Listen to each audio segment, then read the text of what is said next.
Hey, Leah and Christina. I figured I'd respond to both you together because trying to keep up with everybody is very time consuming. So I'm going to do my best to respond to both of your posts because they're very similar and you kind of touched on some really kind of similar ideas.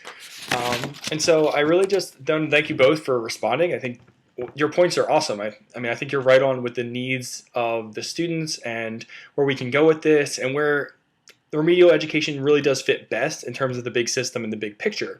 But Leah, I want to start with your comments around, I think you're absolutely right that expanding out remedial education to be more about the college experience as a whole and improving the dynamics that students are doing.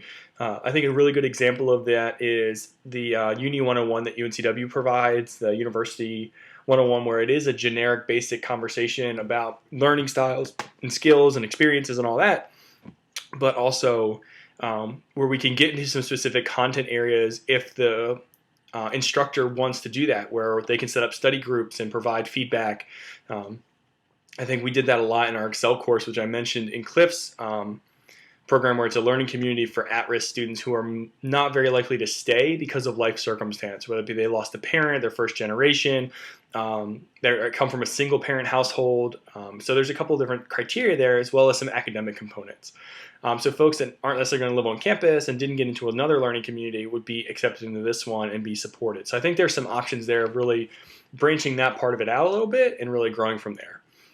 I really liked your statement, Leah, around like, so we obviously need this, so let's just get rid of it. Like, why would we need to keep it if everybody under the sun, 80% of our students, 60% of our students, whatever research you're looking at, the vast majority of students in some capacity need a class to be successful in college, whether it be remedial math, English, science, reading courses, whatever it is. And then kind of taking that back step to say, well, if we're not going to use a course, are we then going to overstretch our support services? Are we going to overstretch the tutoring center and the learning centers? And I would argue absolutely. And Leah, I think you gave a good point. I feel like we had talked about this in previous semesters where the majority of tutoring services in the nation are actually done peer-to-peer and are found to not be nearly as effective. And so don't quote me on that, but I feel like that was a conversation we had. And so really looking at models of learning services and tutoring services that are graduate level or have certification programs or really are accredited in some capacity from a third party or another institution. So I think that wraps up a little bit of all those pieces, which then also plays into Christina's conversation where, as I was reading through, I was like, yeah, it makes a lot of sense that the majority of folks, if you need 4, 5, 6 remedial classes, you are not ready for a 4-year institution. I think that there is a lot to be said of a year at a community college or 2 years at a community college to save money and save resources. But there's also a lot of the students who are taking just one remedial class. So do we accept a student who takes one remedial class in the fall and then comes in the spring, and so they have one course and they have to push all of their education back a semester for one class? I think there's I think if we're going to be that black and white or that cut about it, we're really going to run into some issues. So I do agree that if students are in high need of remedial classes, that the community college area is a really great stepping stone for them.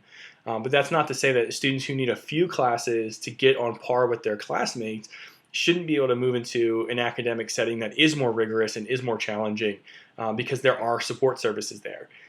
I can't speak for any community colleges. I've never worked at one, but I can imagine that if they're already offering massive amounts of remedial classes, that they're already overtapped in the resources that they're providing. But to me, that's just a logical connection.